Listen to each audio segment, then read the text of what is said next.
विमलमचलं सर्वदेहाभिभूतं भावातीतं गुणरहितं सद्गुरुं नमामि। ॐ अखण्डमण्डलाकारं व्याप्तेन चराचरं तत्पदं दर्शितं येन तस्मै श्रीगुरुवे नमः। ज्ञानशक्तिसमारूढा तत्त्वमालां विभूषणे मुक्तिमुक्ते पदार्थे च तस्मै श्रीगुरुवे नमः। बोले सच्चिदानंद घन आत्मदेव की जय।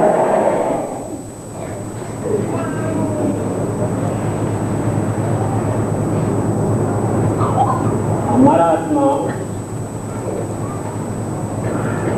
आज जो यह दिन है बहुत ही हर्षों और उल्लास का दिन है, अत्यंत ही प्रसन्नता का विषय है। आज हम बैसाखी का महापर्व मना रहे हैं।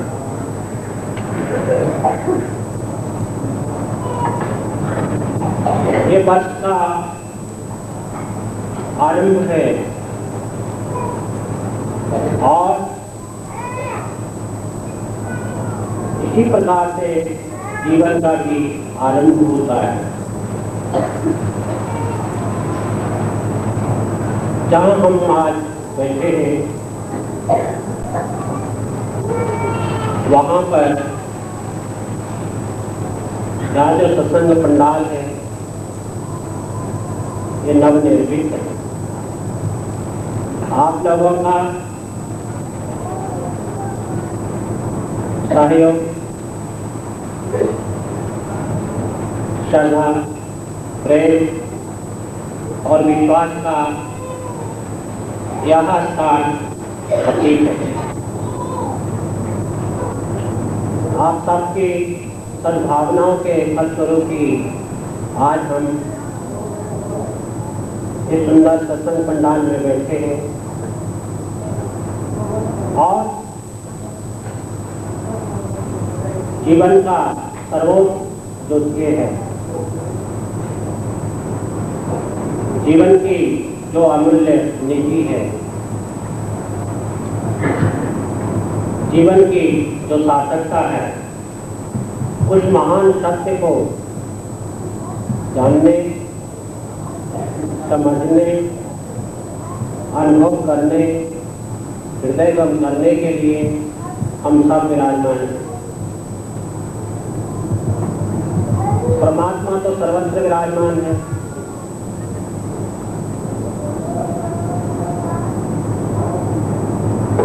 कण कण में उसकी झांकी है और ये संपूर्ण जो ब्रह्मांड है ये ब्रह्म का रूप ही है। इतना कुछ होते हुए भी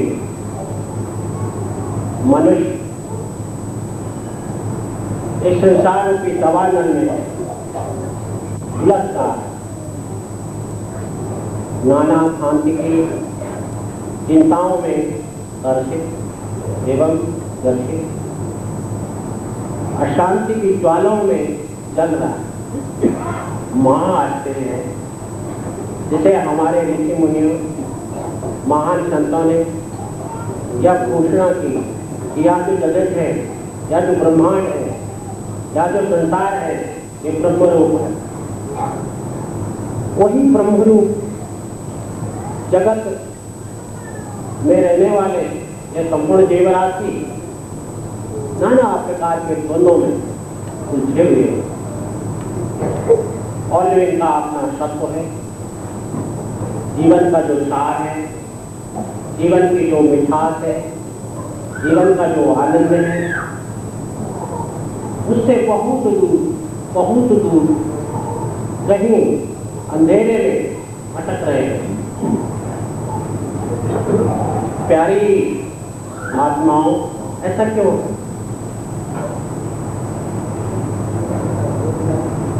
क्योंकि अंधेरे में जो अनुमान लगाए जाते हैं, अंधेरे में जो कुछ अनुभव से दिखाई देता है, वो मिथ्या होता है, सत्य नहीं होता। यही कारण है जीव अज्ञान में संसार में भटक रहा है, नाना भांति की कामनाओं में उलझन करके अपने दम को उतारा। सार रूप जो सत्य है, उससे हम बहुत दूर हैं। परंतु क्या प्रत्येक प्राणी उस महान सत्य को उपलब्ध नहीं करना चाहता, पाना नहीं चाहता? नहीं, पाना चाहता है, उपलब्ध करना चाहता है, उस परम सुख की दशा को अनुभव करना चाहता है, उस महान आनंद में तैरना चाहता है। तो चाहते हुए भी वो उसके लिए प्रयत्न क्यों नहीं करता? करता है, क्या करता है? झूठ बोलता है, छल करता है, बेईमानी करता है, हत्यालूट करता है, चोरी करता है, जालसाजी करता है, धोखा देता है, और ये सब करके क्या पाना चाहता है? कुछ परम शांति, कुछ आनंद। कुछ बंद कर दे, अंधेरा कर दे, या लैंप है उसे बुझा दे, तो फिर उस घर में हम क्या देखना चाहते हैं? क्या दिखाई देगा? क्या अनुभव होगा? क्या सुख मिलेगा? ठीक ऐसा ही हम कुछ उपाय करते हैं जिससे हमको शांति मिले। एक चोर चोरी क्यों करता है? इसलिए कि वो चाहता है कि जो मेरा अभावपूर्ण जीवन है, दुखमय जीवन है, वो सुख में बदल जाए। एक व्यक्ति झूठ क्यों बोलता है? इसलिए कि मुझे सुख शांति उपलब्ध हो जाए, मुझे वह वस्तु मिल जाए जो मेरी कामना है, मेरी जो इच्छा है। प्रिय सज्जनों, जब हम कीचड़ से नहाने लगते हैं, कीचड़ से अपने को पवित्र करना चाहते हैं, तब हम पर दुर्गंध आती है। हम शुद्ध और पवित्र कदापि नहीं हो सकते। ठीक इसी प्रकार इस संसार रूपी सागर में जब हम ईश्वर को भूल जाते हैं, परमात्मा को भूल जाते हैं, और अज्ञान में नाना भांति के अपकर्मों में लग जाते हैं, और फिर उसके बदले सुख चाहते हैं। भला ऐसा कैसे हो सकता है? घर में अंधेरा कर दो और तब वहां आराम से रहना चाहो, संभव नहीं है।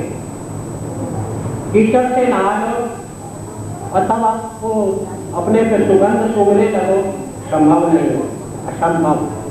ठीक इसी प्रकार से हम जिस जगत में हैं और जिस घर को हमने सजाया संवारा है, वो अस्थायी नहीं, स्थिर नहीं। हमारा यह शरीर क्षणभंगुर नाशवान है, परिवर्तनशील है, इसमें निरंतर परिवर्तन हो रहा है और हमारे लाख रोकने पर भी क्या रुकेगा नहीं। ये प्रकृति का एक अद्भुत नियम है, परिवर्तन ही संसार का नियम है। परंतु क्या कुछ ऐसा नहीं जो निश्चल है, स्थिर है, सदा के लिए है, परिपूर्ण है। उसे हमारे महाऋषियों ने ब्रह्म कहा है, ईश्वर कहा है, परमात्मा कहा है, अनेक नामों से उसे पुकारा है। राम कहा है, कृष्ण कहा है, शिव कहा है, ब्रह्मा कहा है, विष्णु कहा है और अनेक नाम उसको दे दिए। परंतु वह जो ब्रह्मा है या विष्णु है या राम है या कृष्ण है या दुर्गा है या गणेश है, ये जो नाम हमने उसको दिए, वह परम तत्व, वह सत्य, वह परमात्मा, उसको पाने की क्या हमें फुर्सत नहीं है? क्या हम उसके लिए यत्न नहीं कर सकते? क्या हम उसको पाना नहीं चाहते? नहीं, उसको पाने की हमें फुर्सत भी है, हम उसे पाना भी चाहते हैं और उसके बिना हम रह भी नहीं सकते। ये जो श्वास और प्रश्वास आ और जा रही है, क्या इनके बिना हमारा शरीर चेतन रह सकता है? नहीं। परंतु एक बात ध्यान में रखो, इन प्राणों से भी श्रेष्ठता और इन प्राणों से भी अपना सच्चिदानंद ब्रह्म है, उसके बिना हम नहीं, हमारा जीवन नहीं, जगत नहीं, संसार नहीं और जो कुछ भला बुरा कर्म हम कर रहे हैं वो भी नहीं। सूर्य का जो प्रकाश है उसे संसार भर में प्रकाश होता है और उसकी यदि सूर्य का प्रकाश ना हो और सदा ही रात्रि बनी रहे तो मनुष्य अस्त व्यस्त हो जाए और कोई भी कार्य विधिपूर्वक होना हो तो हमारा कोई अस्तित्व नहीं है, हमारा कोई महत्व नहीं है। प्रिय सज्जनों, जिसे हम परमात्मा कहते हैं, ब्रह्म कहते हैं, वह हमारा ही स्वरूप है, हमारा ही निजानंद है, वही हमारी सर्वोच्च उपलब्धि है। जिस मनुष्य ने संसार में हर प्रकार की वस्तु को प्राप्त की, मानो अपने पुरुषार्थ से वो बहुत ऊंचे पद में जा बैठा, अपने पुरुषार्थ से उसने अपार संपत्ति भी इकट्ठी कर ली हो, अपने पुरुषार्थ से संसार के सभी पदार्थ उसने उपलब्ध कर दिए हो, अपने पुरुषार्थ से संपूर्ण विश्व का वह सम्राट ही क्यों न बन गया हो, फिर भी उसमें एक बहुत बड़ी कमी है, एक बहुत बड़ी नीति से वो वंचित है, एक बहुत बड़े महत्व उसने गंवा दिया है और वो है उसका निजानंद, आत्मन, ब्रह्मांड। उस परमात्मा की उपलब्धि के बिना संपूर्ण ब्रह्मांड की संपूर्ण उपलब्धियां अत्यंत तुच्छ है, उनका कतई कोई महत्व नहीं है। जिस पुरुष ने सभी प्रकार की वस्तुएं जगत में उपलब्ध कर ली है और संपूर्ण विश्व का आधिपत्य भी उसने यदि प्राप्त कर लिया है और परमात्मा की भक्ति और ज्ञान से वंचित है, वो संसार में एक सुअर का जो मूल्य है वही उसका मूल्य, उससे ऊपर का उसका कोई मूल्य नहीं हो सकता, क्योंकि जीवन की जो सर्वोच्च उपलब्धि है वो तो परमात्मा की प्राप्ति है, वो तो सर्वात्मा की प्राप्ति है, उस अखंड की प्राप्ति है, उस अक्षय की प्राप्ति है जिसका अक्षय कभी नहीं होता, उस अपूर्व आनंद की प्राप्ति है जहाँ दुखनाम की कोई वस्तु नहीं है। और प्रत्येक जीव, प्रत्येक आत्मा, प्रत्येक मन जाने अनजाने उसी को ढूंढ रहा है, उसी को खोज रहा है, उसी को पाना चाहता है, उसी की उपलब्धि ही उसके जीवन का सर्वोच्च ध्येय है। परंतु जब तक हम संतों का संग नहीं करते, सत्संग में नहीं जाते, तब तक हमें अपने जीवन का जो महत्व है उसका ज्ञान नहीं होता। हम उससे सदा वंचित रहते हैं, उस सार वस्तु से हम बहुत दूर रहते हैं, हमें उसका ज्ञान नहीं होता। बिनु सत्संग विवेक न हुई, राम कृपा बिनु सुलभ न सोई। बिना सत्संग के विवेक नहीं जाता और प्रभु की कृपा के बिना, परमात्मा की दया के बिना सत्संग नहीं मिलता। साधु और सुख एक ही वस्तु है। जब सुख हाथ में लेते हैं, उसमें जो भी द्रव्य होता है उसे वो छान फटक के, जो उसमें कंकड़ पत्थर, फूल, भूसा, जो कुछ भी अनैतिक होता है उसे फटक के अलग कर देता है और जो सार वस्तु है उसे रहने देता है। जब हम साधु के पास जाते हैं तो वह जितना कुछ झूठ और मिथ्या है उसे उजागर करके सार वस्तु को हमें बताता है कि ऐसा कुछ मिथ्या है, जिसमें तू रंग रहा है, अपने जीवन को लगा रहा है, ये मिथ्या है, ब्रह्मरूप है, अज्ञान है, ये इसे तू त्याग दे। और जो सार वस्तु है वो परमात्मा ईश्वर, जिसे हम ब्रह्म कहते हैं, और उसे उपलब्ध कर साधु की संगति बिना संसार का कोई भी प्राणी सत्य को उपलब्ध नहीं कर सकता। और सत्य के बिना उस संसार के किसी भी प्राणी का कोई मूल्य नहीं है। वो कितनी भी ऊंची पदवी क्यों न प्राप्त कर ले, फिर तो उसका कोई मूल्य नहीं है। जिस प्रकार से नाना प्रकार के व्यंजन बनाए गए और उन तरकारियों में, उन सब्जियों में यदि नमक ना हो तो उनका कोई स्वाद नहीं होता, कोई रस उनमें नहीं होता, कोई भी उनको प्रेम से, प्यार से खाना नहीं चाहता। परंतु जब उसमें नमक होता है वह अत्यंत स्वादिष्ट होता है, और यदि वो प्राण प्यार से बनाया गया हो तो अंगुलियां काटी जाती है। ठीक इसी प्रकार से सभी कुछ यदि मनुष्य को उपलब्ध हो जाए और उसके जीवन में भक्ति रूपी रस नहीं है तो उसका संपूर्ण जीवन फीका है, निरस है, और उसमें कोई बात नहीं, कोई आनंद नहीं, कोई दुख नहीं। प्रिय सज्जन, भक्ति क्या है? भक्ति स्वतंत्र सकल सुख खाने, बिनु सत्संग न पाओ प्राणी। भक्ति स्वतंत्र है, संपूर्ण सुखों की खान है, और बिना सत्संग के प्राणी उसे उपलब्ध नहीं कर सकता। हर प्राणी स्वतंत्रता प्राप्त करना चाहता है, हर मनुष्य सुख पाना चाहता है, परंतु जिस वस्तु को हम उपलब्ध करना चाहते हैं, पाना चाहते हैं, यदि वह वस्तु जहां हम उसके लिए प्रयत्न कर रहे हैं वहां उपलब्ध ना हो तो फिर कभी उस वस्तु की उपलब्धि हमें नहीं हो सकती। ये सज्जन, खेती हर किसान अपने अनाज को भंडारण करते हैं, भंडार गृह में जहां धान रखा है, धान की बोरियां हैं, वहां गेहूं उपलब्ध नहीं हो सकता।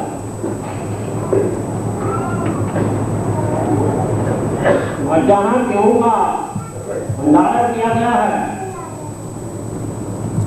वहां धान उपलब्ध नहीं हो सकता।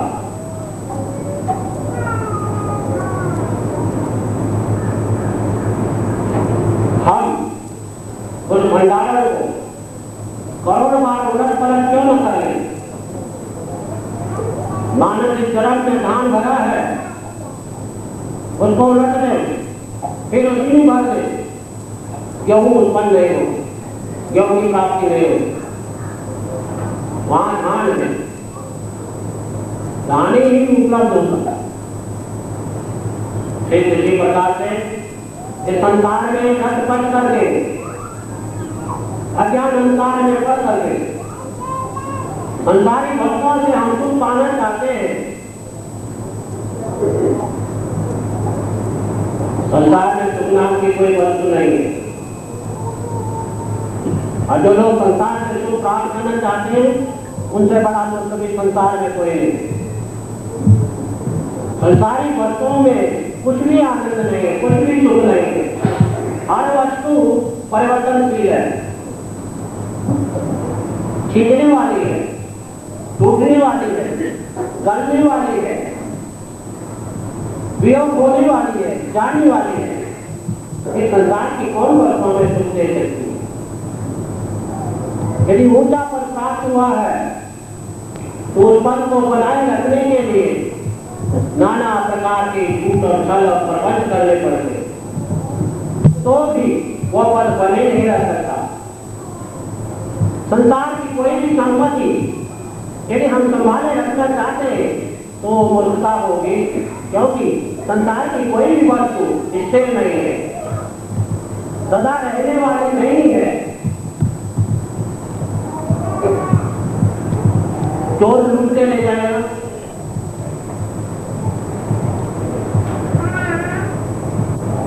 ठग लेंगे,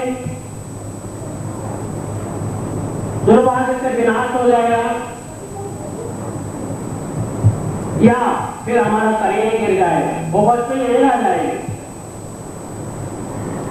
संसार में हम जिन वस्तुओं को इकट्ठा करते हैं ज्यादातर पदार्थ बिना झूठ के उपलब्ध नहीं होते। यदि कोई धनपति बनना चाहता है और सच्चाई से बनना चाहता है तो कभी धनपति नहीं हो सकता।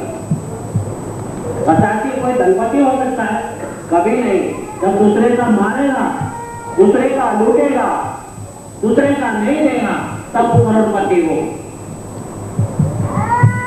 यदि वो ईमानदार है तो कदापि किसी भी प्रकार वो धनवान नहीं बन सकता। प्रिय सज्जनों, संसार की वस्तुएं यदि प्राप्त करनी है तो पहले पाप कर्म करो, तब उपलब्ध होती है। यदि तुम धर्म पूर्वक कमाई करोगे तो खाने भर का, पहनने भर का और रहने भर का ही कर सकते हो। हाँ, दो रोटी सूख की खा सकते, आराम से रह सकते, क्योंकि चरित्रवान व्यक्तित्व जो है नमक और रोटी खा करके परम प्रसन्नता का अनुभव कर सकता है।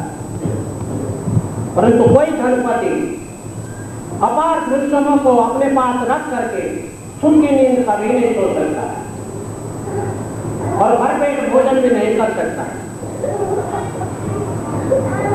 अब आप सोचेंगे कैसा क्यों? अरे पास धन है, दौलत है, नौकर है, चाकर है, सामर्थ्य है, ताकत है, वस्तुएं हैं, वो जो चाहे वो क्रय कर ले, जो चाहे वो खा ले, जो चाहे वो भोग ले। और यही तो आम लोगों की धारणा नहीं होती है कि हमारे पास यदि धन होता तो हम यह करते, अपने लिए कार लेते, सुंदर घर बनाते, बगीचा बनाते और संसार के नाना प्रकार के यंत्र अपने घर में लगा देते और हर प्रकार का सुख प्राप्त करते। ये तो धारणा सबकी होती है। परंतु आश्चर्य, जहां मरुभूमि होती है, रेतीली भूमि, बालू वाली भूमि, वहां ग्रीष्म ऋतु में सूर्य की किरणें सीधी पड़ती है और जो बालू की कण है वो चमकीली होती है। सूर्य की सीधी किरणें पड़ने से क्या होता है? उसमें एक उज्जवलता आ जाती है, एक ताप उत्पन्न होता है और दूर से वहां एक सुंदर स्वच्छ जलाशय दिखाई देता है। इतना साफ सुथरा स्वच्छ जल दिखाई देता है कि जंगल के मृग उसको देख करके बड़ी तेजी से उधर को दौड़ते हैं अपनी प्यास बुझाने के लिए। वो बहुत प्यासे होते हैं, परंतु होता क्या है, जब जंगली मृग उधर को भागते हैं और और उस जल के निकट पहुंचते हैं तो वहां पानी नहीं होता, क्या होता है? प्यास को बढ़ाने वाला ताप होता है। वहां बहुत गर्मी होती है, बहुत तपी हुई होती है।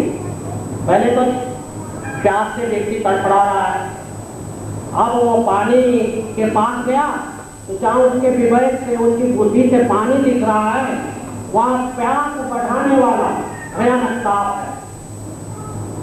तो वे क्या करते हैं? और तेजी से दौड़ते हैं, क्योंकि थोड़ा आगे जल दिखाई देता है। और इस प्रकार के झुंड जंगल से निकल करके प्यासे मृग एक के बाद एक दौड़ने लगते हैं। एक झुंड आगे दौड़ रहा है, फिर दूसरा झुंड निकल पड़ा, वो दौड़ रहा है, फिर तीसरा झुंड निकल पड़ा, वो दौड़ रहा है। इस तरह से झुंड दौड़े चले जा रहे हैं। दौड़ कहाँ रहे? प्यास बुझाने के लिए, पानी पीने के लिए। पानी कहाँ है? बिल्कुल कहीं भी नहीं। उस रेतीले मैदान में रत्ती भर जल नहीं, बल्कि उल्टा उस प्यास को भड़काने वाला ताप। प्रिय सज्जनों, इस संसार की भी यही गति है। जिसके पास एक दो कोठियां होती है, एक दो गाड़ियां होती है, दो चार नौकर होते हैं, लोग क्या कहते हैं? बड़ा भाग्यशाली व्यक्ति है, बड़ा आदमी, बहुत सुखी है बेचारा, उसका तो ये भी है, उसका तो वो भी है, उसका तो वो भी।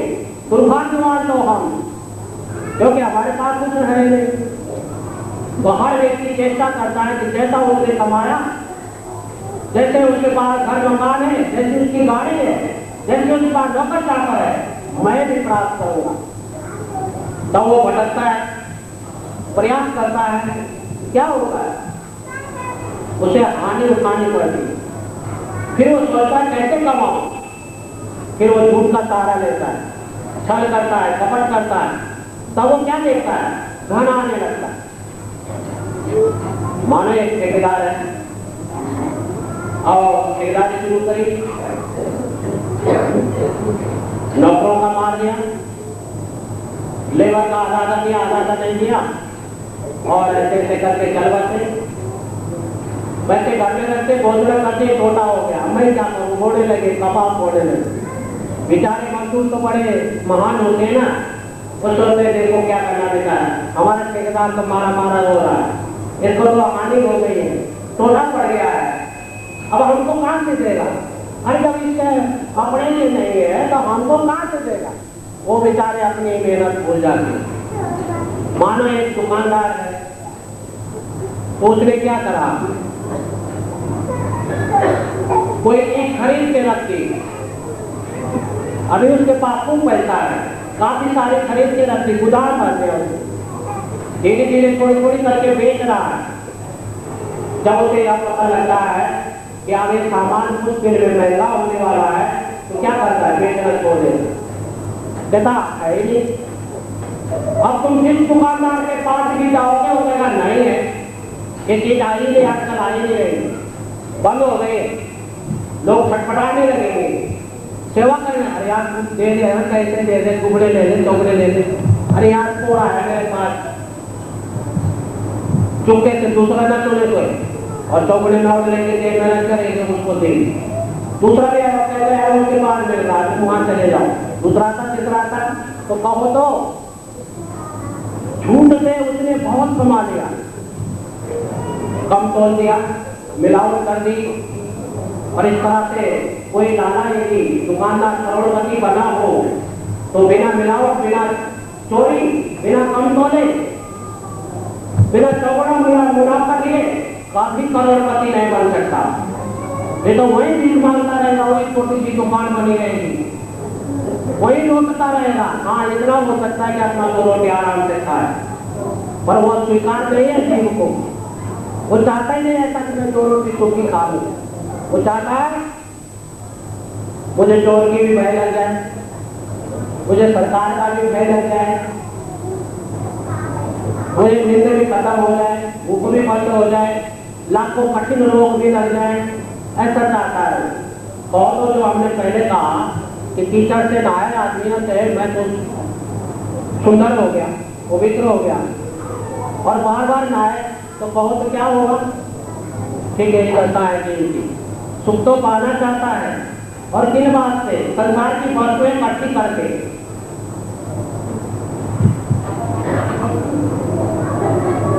जिन लोगों के पास धन है ना, नौकर चाकर है, उनके पास जाके पूछ आओ जरा कि तुम सुखी हो, चैन की रोटी खा रहे हो? बिल्कुल नहीं, वो कभी हाँ नहीं कर सकते। हाँ, ये हो सकता है कि तुमसे ना कहे।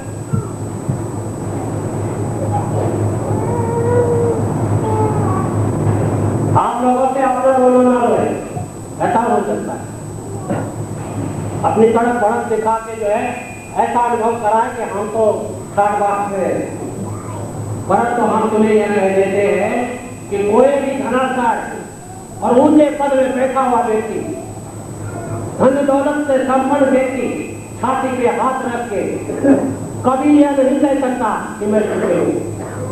बल्कि जो व्यक्ति पत्थर तोड़ के 2 रोटी खाता है, गुजारा करता है, उसके बराबर भी वो सुखी नहीं। वो चैन की नींद नहीं सो सकता, वो अकेला घर से बाहर नहीं निकल सकता, 7-5 घेरे रहेंगे, चारों तरफ से नाले दुनाली बनोगे ऐसी लगेगी कि भैंसा आ गया, मिर्जा आ गया, घोड़ा आ गया, बच्चा आ गया, तमाशा लग गया, कौन आया? बड़े बड़े साहब आ रहे, बड़े मिनिस्टर आ रहे, बड़े धनपति आ रहे। हम गए वो कौन है?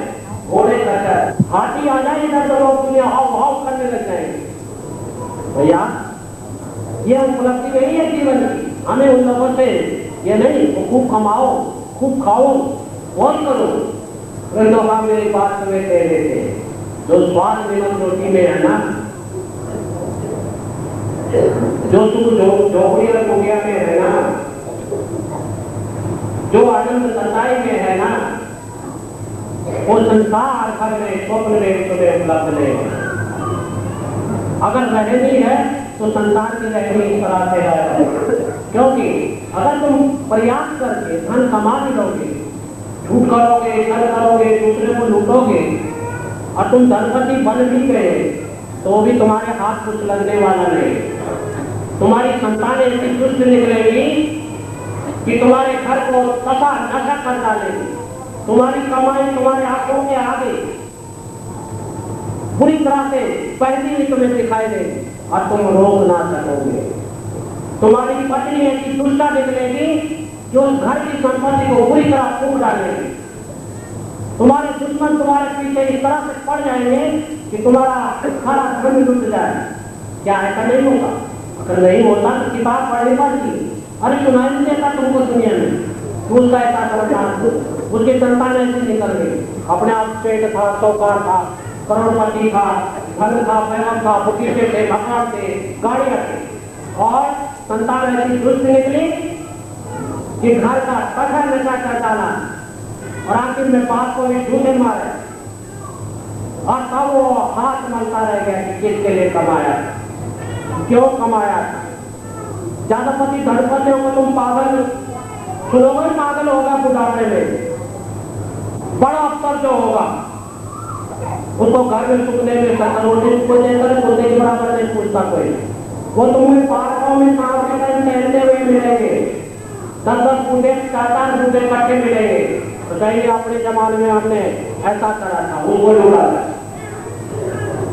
कैसे लूटा था? जानते हो कैसे लूटा था? सुविधा शुल्क लेकर। जानते हो सुविधा क्या थी? जो आज उसके लिए असुविधा बन गई। लड़का उसे स्वीकार नहीं करता, बहू उसे स्वीकार नहीं करती, और अगर पत्नी हो तो बुढ़ापे में पत्नी भी उसे स्वीकार नहीं करती। खैर, क्यों? यह है जीवन की उपलब्धि। ये कमाया तुमने, बालपन में बेटा सीखो, यौवन करो। जिसने बालपन में बेटा नहीं सीखी, जिसने यौवन में कमाई नहीं की, क्या बिल्कुल में सुप्रभात वो खा सकता है? नहीं। और तुम फिर दूसरी तरफ को नहीं चले जाना चाहिए। तुम सोच रहे होंगे कि बालपन में क्या विजय सीखने, कुछ शिक्षा के पास है। क्या है वो शिक्षा जानते हो? मकानी करना, झूठ बोलना, चाकू मारना, क्या आपके विद्यालय में यही तो सिखाया जाता है? और कुछ जो समाचार के पन्ने में इसी बातों से भरे पड़े रहते हैं, आज के विद्यालय ऐसे ही है। वहां अगर तुमने उच्च शिक्षा प्राप्त कराने अपने बच्चे को, तो बड़ी बड़ी चीजें जो है वहां तो सीखने नहीं मिलेगी, परंतु सीखेगा क्या हमारा लड़का? क्या सीखेगा वहां? क्या चीजें पढ़ाई जाती, कौन कौन से विषय है? तो आपको हमने कह दिया कि वहां ये विषय पढ़ाए जाते। पढ़ लिख के तुम्हारा बेटा ऐसा होशियार घर बन के आएगा कि अपने दूसरे बाप से नहीं उड़वाएगा, उठवाएगा और उन पर पानी करवाएगा। अगर बाप ने खर्चा पूरा नहीं किया तो जूते मार मार के उसको लाल करेगा। अगर यही विद्या आज पढ़ाई जाएगी और कोई दूसरी विद्या आज नहीं पढ़ाई जाएगी, यही उच्च शिक्षा मिलती है। कहो तो कोई भी कुंवारी लड़की कुंवारी नहीं हो सकती। विद्यालय आज का ज्ञान, हमारा आचार डूब गया, हमारे विचार डूब गए, हमारा चरित्र डूब गया, और अब क्या रहा? हम तो लुट चुके। देवी सज्जना, विद्या बिना त्याग और तपस्या के प्राप्त नहीं होती। गुरुकुल में जाना है तो ब्रह्मचर्य का पालन करके घर का त्याग करना पड़ता है। काम चेष्टा ध्यानम स्वान निंद्रा तथैव च अल्पाहारी ग्रह त्यागे विद्यार्थी पंचलक्षणम। विद्यार्थी कौन कहलाता है? विद्या को कौन प्राप्त करता है? जिसमें ये 5 लक्षण हो। कौवे की भांति उसकी विद्या में अनुराग हो, चेष्टा हो, जिज्ञासा हो, लगन हो, उत्साह हो कि मुझे विद्या ग्रहण करनी है।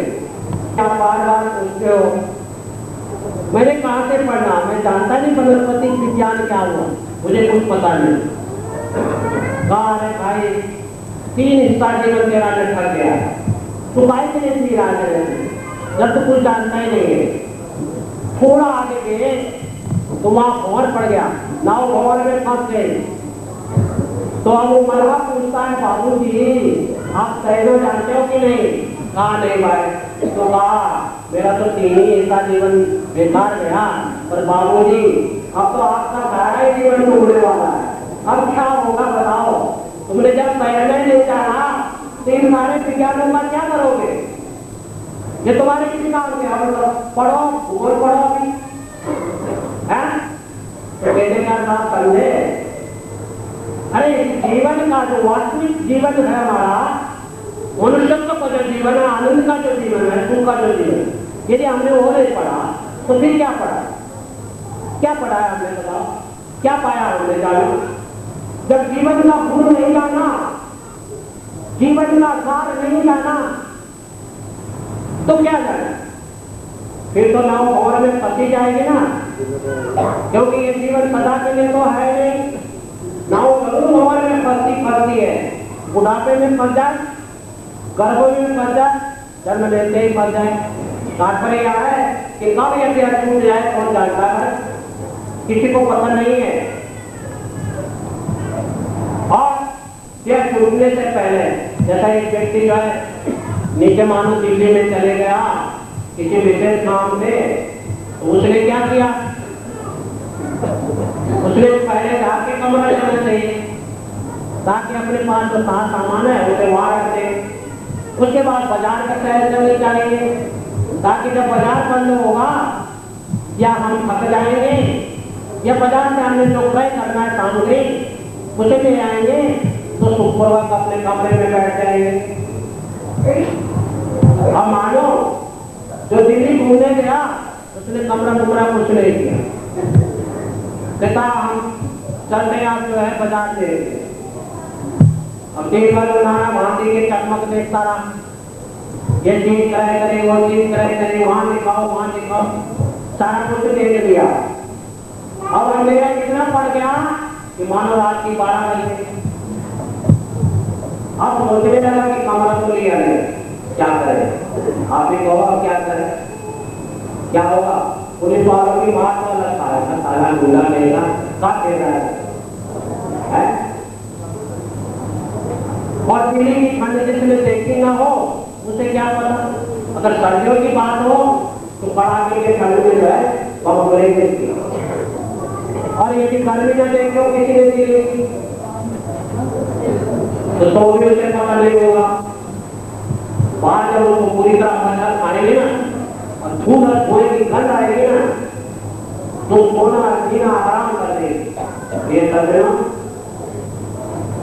ये जो संसार है, ये जगत है, एक मेला है, मेला क्या सोचते हैं? परंतु जो मूर्ख के जो पल्ले ले गया था सामान बेचने के लिए वो भी गवा दिया। इस संसार में आए हो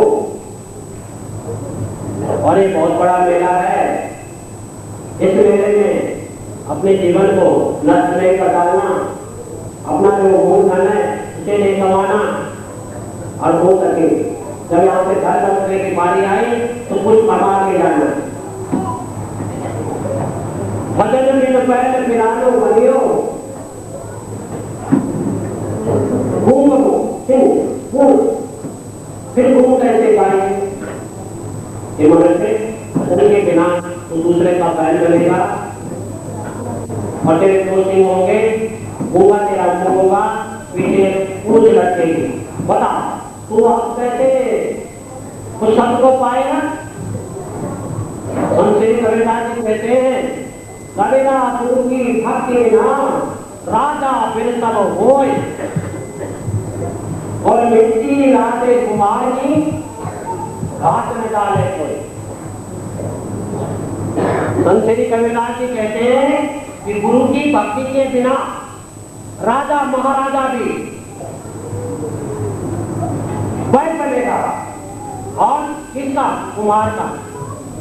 दिन भर उसमें मिट्टी डालेगा और शाम को घास डालना भी भूल जाएगा। हे राजा, तेरी ऐसी दशा होगी।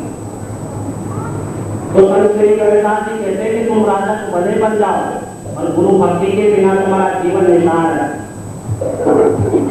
तुम्हारी वो दशा होगी कि कुमार तुम्हारे ऊपर दिन भर मिट्टी डालेगा, और जब घास डालने की पानी आएगी तो घास डालने में भूल जाएगा। ठीक है? तो गधे के ऊपर बड़े बड़े शास्त्र लाद दो, उन शास्त्रों को वो बोल रहा है, परंतु उसे यह पता नहीं कि मेरी कमर में क्या लाता है और इसका मूल्य क्या है। शाम को तो घास ही खाता है। प्रिय सज्जनों, इसी तरह से ये संसार सागर में जीव डूबे हुए अज्ञान में भ्रम रहे हैं, और जो कुछ कर रहे हैं उसका मूल्य का ज्ञान उनको नहीं है। उन्हें उसकी उपलब्धि होगी जीवन में कुछ भी नहीं, इसका ज्ञान उनको नहीं। फिर कुछ गधे की भांति सब भार ढूंढ रहे। अच्छा है समय रहते हम चले जाए, नहीं तो एक पुरंदर से पुरंदर उनकी तरह हमारा जीवन भटकने वाला हो जाए। जैसे पुरंदर जो थे अपने पुनर्जन्म में गुरु के एक महान शिष्य थे, गुरु के प्रति उनकी अच्छी निष्ठा थी, परंतु उनके साथी एक और थे, उनका नाम था गुरु, वो भी गुरु के शिष्य थे,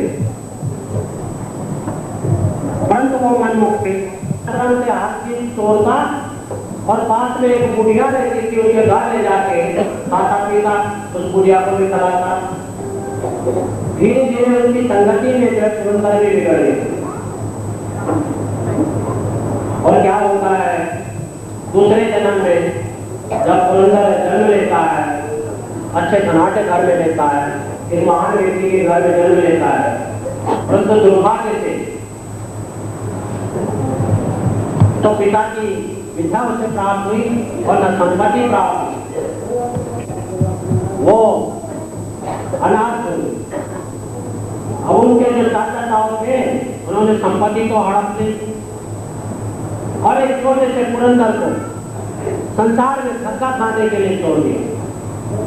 वो बच्चा भटकता भटकता उसी दुष्ट के पल्ले पड़ गया जो पुनर्जन्म में उसका दोस्त था। वो अद्भुत इस जन्म में एक ठग के रूप में जगत में आया, एक चोर के रूप में।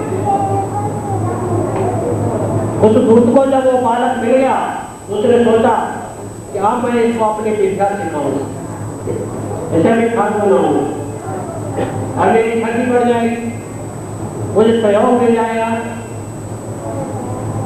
तो उस बच्चे को पालने लगा। जब वो थोड़ा बड़ा हुआ तो ठगी के काम में वो अपने साथ उसको ले जाता, जगह जगह ठगी करता, डाके डालता, चोरी करता और पुरंदर भी यही काम करता। वो जो बुढ़िया थी, जहाँ बुद्ध आश्रम की बस में ले जा करके बुढ़िया को देता, उसका स्वाद अपने आप ही लेता, वो बुढ़िया कन्या के रूप में उस बुद्ध के घर में जन्मी और उसका नाम कलसी था। कलसी बहुत ही चंचल थी, जहाँ भूख लगे उसको कौन घर करेगा? भाई घर में मेरा तो कोई घर नहीं। अब तो एक ही बात है, आकाश मंडल ही घर है और इसी में वितरण करना है, तो हम लोग अपना काम करते हैं। उन्होंने कहा भाई आपको कौन सा काम है जो हमारे सामने नहीं होता? उन्होंने कहा ऐसी कोई बात नहीं, न तो हम यहाँ चुप हो जाएंगे। ना बेटा बार बार विचार करता रहा, आखिर ये परिवार करता क्या है। जब वो सब जागे, सब भोजन का आरंभ होने लगा, पुरंदर ने कर्मवीर से पूछा, भैया मैंने जीवन में आपके घर में कुछ ऐसा होते देखा है, यहाँ एक दूसरे के प्रति सबकी प्रेम भावना है, आपकी आज्ञा का पालन पूरा परिवार कर रहा है, यहाँ सब शांत और खुश है और खाने पीने के अलावा कुछ ऐसा कर रहे हैं जो मुझे बहुत अच्छा लग रहा है। भैया आप ये सब क्या कर रहे हैं, मुझे भी बताओ। तो कर्मवीर ने कहा, भैया ये जो मनुष्य जीवन है ये ऐसे तो उपलब्ध होता नहीं, प्रभु की विशिष्ट कृपा से ही प्राप्त होता है। और इस सौभाग्य से हमें क्या जीवन अब मिल गया है, तो इस जीवन का सार हमें जीते जी प्राप्त कर लेना चाहिए। और वह सार क्या है? वह है इस संसार का जो रस है, इस संसार का जो पूर्णत्व है, इस संसार का जो आनंद है, वो परमात्मा है।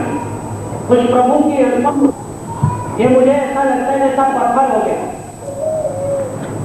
और इतना समय व्यतीत हो गया कि रति भर जिला तक नहीं। गुरुदेव ने कहा, कर्मवीर जब व्यक्ति को अपनी बुरी हुई वस्तु, लूटा हुआ धन, खोया हुआ पार्टनर, गया हुआ पद मिल जाता है, वह पूर्वानंद को प्राप्त हो जाता है। पुनर्जन्म की इसकी जो कमाई है, जो इसने अपने हाथों गंवाई है, जिसके कारण इसने इतने धक्के खाए, उसकी उपलब्धि को क्षण मात्र में हो गए और वो इसमें इतना लीन हो गया, इतना लीन हो गया कि इसके लिए आप संपूर्ण ब्रह्मांड समाप्त है। ये सज्जनों, 7 दिन तक पुरंदर उसी अवस्था में पड़ा रहा और 7 दिन बाद जब उसने नेत्र खोले तो गुरु के चरणों से निपट करके रोने लगा। कहा, गुरुदेव मेरा कितना बड़ा दुर्भाग्य है कि संपूर्ण पुराण तो मुझे पुकार रहा था कि आजा, और ठीक उसी क्षण मेरी दुर्मति हुई और मैं मनमुख हो गई और दुर्संगत से पूरा एक जन्म तक भटकता रहा और दूसरे जन्म में भी अब जाके आपके निकट पहुंच पाए।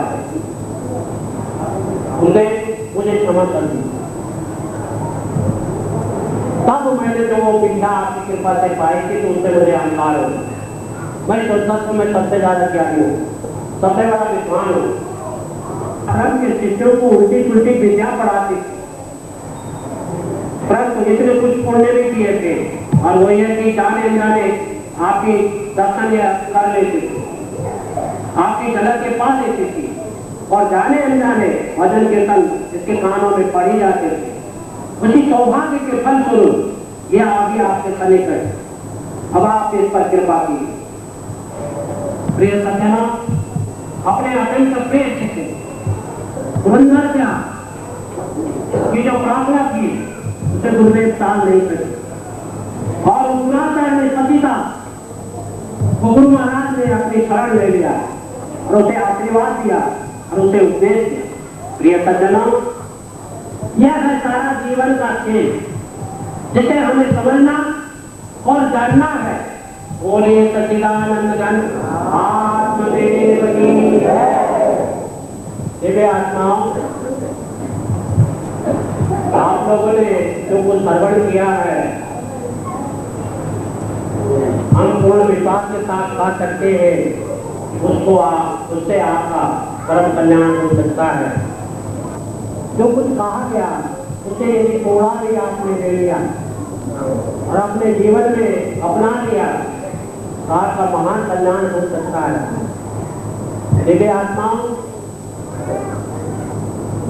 यह जो वैशाखी का महापर्व बड़े हर्षोल्लास और धूमधाम से आप सब मना रहे हैं, यह हम सब का बहुत बड़ा सौभाग्य है, क्योंकि हम यहाँ पर सब एकत्रित होकर के एक उस महान चिंतन को कर रहे हैं जो जीवन का महान सार है। दिव्य आत्माओं, अभी कुछ और कार्यक्रम है जो आपके सामने प्रस्तुत किए जाएंगे।